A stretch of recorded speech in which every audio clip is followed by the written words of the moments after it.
desperate to be a chef. I wanted to be a chef because I love seeing people enjoy what I was making for them and enjoy eating whatever I'd created. When I left school, I wanted to go and study a Bachelor of Arts in English and Media so that I could become an English and Media Studies teacher, which I am. When I left school, I wanted to be a lawyer because I watched too much Suits on TV and thought it would be a really cool job. I always wanted to be a teacher when I left school.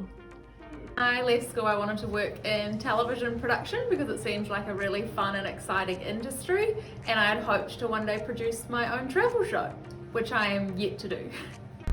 The thing I most wanted to do when I left school was to be a nurse, and I think the reason I wanted to be a nurse is I always wanted a career that would be helping people, but then I discovered I didn't really like blood, so changed my mind quite quickly on that one and ended up teaching.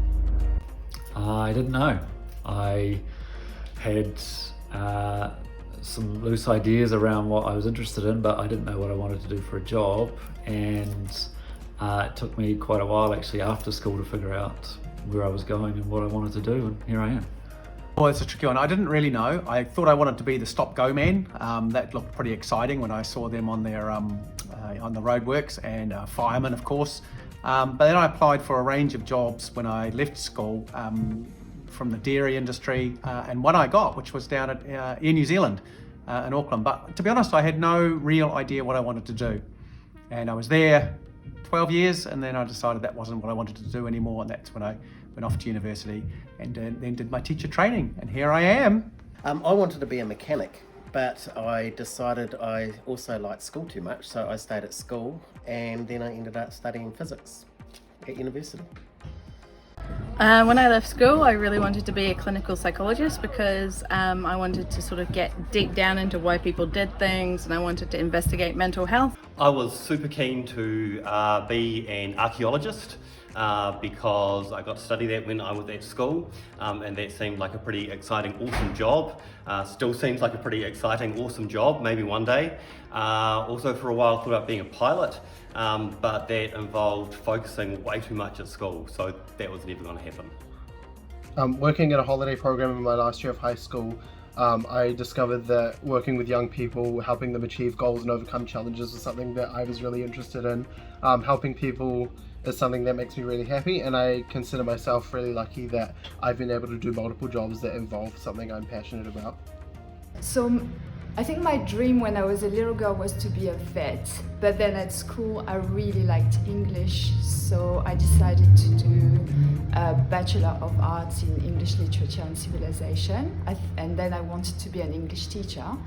However, I also like linguistics and traveling, so I did a master's in French as a foreign language, and that opened the door to a postgraduate in England, and then I just became a French teacher there and met a Kiwi man, so here I am now teaching French in New Zealand.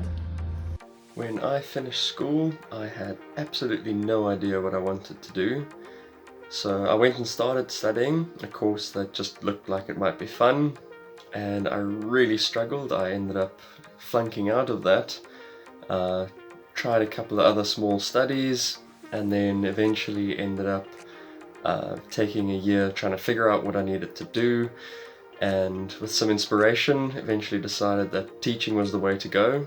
I started out with a few subjects in mind of what I wanted to teach, and after the first year of studies realized that I actually wanted to teach something else, and so ended up teaching computers, and now I'm teaching digital technology. I wasn't really sure what I wanted to do when I was at high school, so I told everybody that I wanted to be a sandologist, which was something I made up, basically a beach bum. But then my parents got a bit angry with me and sent me to a careers advisor because I had no idea. So I ended up with 4 different careers I could look at: a physical trainer in the army, bloomin' town planner, and teaching. And so of those 3, I then decided that I'd have a go at teaching because it had a good amount of holidays, and here I am, 25 years in. So yeah, seeking advice was probably the best thing I could do to figure out what I wanted to do. So when I left Northcote College a few years ago, I really wanted to get into town planning and architecture. And one of the subjects that used to be called tech drawing when we were at school, graphics now, and then I think it's gone on to fancier names. But that was always it. And then I went through Auckland University and found science won me over, and I ended up wanting to use that degree effectively when I left it, and ended up getting into teaching. If I'm going to be really honest, I probably didn't decide to be a teacher until I was in my 3rd year at Auckland University. So a bit of a last minute switch, but it's been the right one, and I couldn't ask for anything better. Thanks.